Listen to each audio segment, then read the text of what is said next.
Banjir bencana yang sering terjadi di kota besar. Air meluap, menggenangi rumah, jalanan, dan tempat usaha. Akibatnya, aktivitas terhenti, barang rusak, bahkan bisa mengancam keselamatan jiwa. Tapi tahukah kamu, salah satu penyebab utama banjir adalah kebiasaan buruk yang sering dianggap sepele, seperti membuang sampah sembarangan.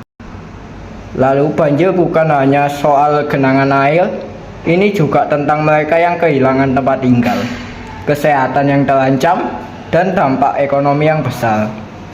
Tapi apakah kita harus terus mengalami hal ini?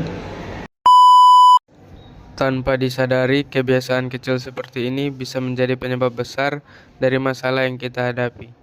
Sampah yang dibuang sembarangan akan terbawa ke selokan, menyumbat aliran air, dan saat hujan deras, air tidak bisa mengalir dengan lancar. Hasilnya, genangan air di mana-mana yang lama-lama berubah menjadi banjir. Sistem drainase yang seharusnya membantu mengalirkan air hujan kini berubah menjadi tempat sampah raksasa.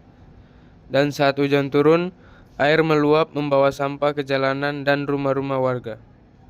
Tidak hanya menyebabkan banjir, sampah juga mencemari lingkungan kita. Plastik yang menumpuk di sungai mengancam kehidupan ikan dan burung. Hewan-hewan ini tidak bisa membedakan antara makanan dan sampah, sehingga banyak yang akhirnya mati karena menelan plastik. Bukan hanya ekosistem yang rusak, manusia juga terkena dampaknya. Lingkungan yang kotor menjadi tempat berkembang biaknya nyamuk penyebab demam berdarah. Air yang tercemar bisa menyebabkan penyakit seperti diare, infeksi kulit, hingga gangguan pernafasan. Jangan sampai kebiasaan buruk kita sendiri yang menjadi bumerang, karena pada akhirnya kita semua yang akan merasakan akibatnya.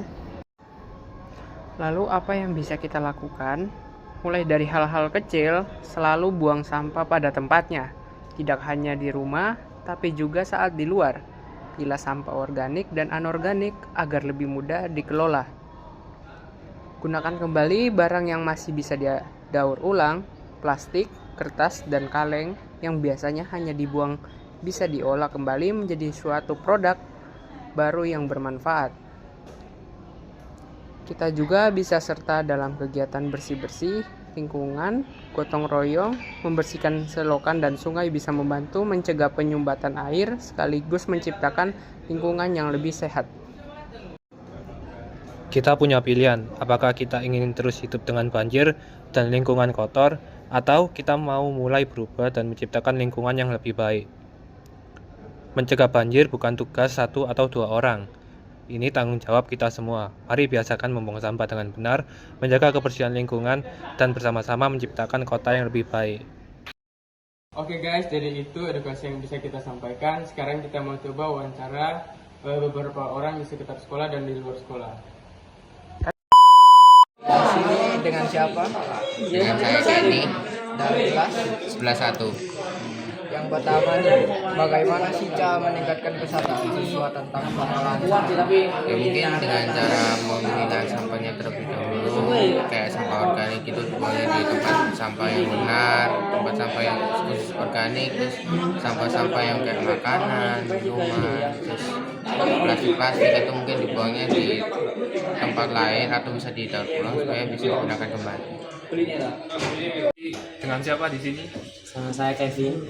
Jadi kita mau tanya, bagaimana cara meningkatkan kesadaran siswa tentang pengolahan sampah? Mungkin dengan mengadakan sosialisasi di aula tentang bagaimana cara mengolah sampah yang benar dan membuang sampah gitu. Oke, terima kasih. Saya Willy dari kelas 11-1. Ada pertanyaan nih, bagaimana cara meningkatkan kesadaran siswa tentang pengolahan sampah? Meningkatkan ya. Kalau itu sih cukup aja gini, kemungkinan bisa minta ke sekolah. Kalau misalnya ada ketahuan anak membuang sampah sembarangan, mungkin kita bisa langsung minta ke sekolah kalau ada hukuman terhadap itu. Ya langsung di BK mas apa gitu atau laporkan kemana gitu kan bisa. Terima kasih. Ada. Ya Kevin. Selamat siang, boleh diperkenalkan siapa? Perkenalkan nama saya Grace Murni Dari kelas dari berapa? kelas 11 4. Oke, Jadi lanjut di pertanyaannya, yang pertama ada bagaimana cara meningkatkan kesadaran siswa tentang pengolahan sampah dengan baik. Jadi pengolahan sampah itu sebenarnya gampang ya. Kita bisa memilah sampah-sampah yang organik, non organik, dan organik dan non organik. Terus habis itu juga kita bisa dimulai dengan mengurangi sampah plastik. Itu karena kan dapat membuat penyemuran sampah, jadi kayak susah itu kan terurai gitu. Oke, terima kasih. Selamat siang. Jadi boleh diperkenalkan namanya siapa? Nama saya Vincent Adrian Sudirman dari kelas 4. Jadi lanjut di pertanyaannya. Yang pertama yaitu bagaimana cara kita melakukan cara agar sampah itu dapat terkelola dengan baik. Nah, yang pertama itu mungkin jawabannya sosialisasi di aula, mungkin di mana, atau kita sebar di sosial media, atau kita bisa menerapkan sistem kalau mau sembarangan, kalau kita itu bisa kena denda satu sampah itu mungkin 1 juta atau 2 juta, kayak seperti sistemnya Bu Risma. Menurut Bapak, kenapa orang-orang itu pada malas buat buang sampah ke tempatnya? Apanya? Apa? Kenapa, Pak? Menurut Bapak itu kenapa orang-orang pada malas buang sampah ke tempatnya? Oh, enggak males ya, kadang-kadang ya apa? Buangnya ya kadang-kadang enggak itu. Ya sebenarnya ya enggak males lah buangnya itu. Boleh tahu namanya siapa ya, Kak? Meme. Oke, Kak Meme dari universitas mana ya kalau boleh tahu? Saya dari Shenzhen University. Oke, lanjut ke pertanyaannya. Di sini saya mau menanyakan tentang mengenai gimana cara orang-orang tuh kenapa bisa malas banget buang sampah pada tempatnya. Kenapa males buang sampah? Mungkin kesadaran diri belum cukup. Iya, belum cukup ya. Selain itu apakah ada lagi? Lebih tepatnya kesadaran diri sih. Oh, sangat diperlukan ya. Iya. Oke, siap. Kasih Kak Meme. Ya, sama-sama. Jadi menurut Cece kenapa orang malas buat buang sampah di tempatnya? Menurut Cece sih biasanya yang pertama itu kurang kesadaran. Emang orang itu kebiasaan buang sampah sembarangan karena orang itu malas untuk buang sampah di tempatnya. Terus mungkin emang sudah kebiasaan ya, dia suka membuang sampah sembarangan. Jadi kayak ya sudah biasa lah. Jadi dia nggak menganggap bahwa dirinya itu benar buang sampah kayak gitu. Dia menganggap bahwa tidak mencemarkan sampah gitu.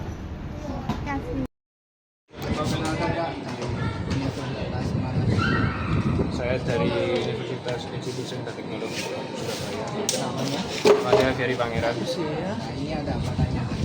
Mengapa orang-orang malas untuk membuang sampah pada tempatnya? Karena terkadang ada beberapa tempat yang tidak terdapat tempat sampah. Baik Pak, baik Kak, terima kasih. Oke, jadi halo Bu, perkenalkan namanya siapa? Richard namanya. Dari universitas mana? Dari ISTS. Kita mau tanya, mengapa orang-orang itu malas untuk membuang sampah pada tempatnya? Kebanyakan niru orang lain. Jadi kalau ada orang lain buang sampah sembarangan juga dia pasti ikut-ikut. Ya udah, terima kasih Bu. Ya. Itu tadi hasil dari wawancara kita. Terima kasih. Bye.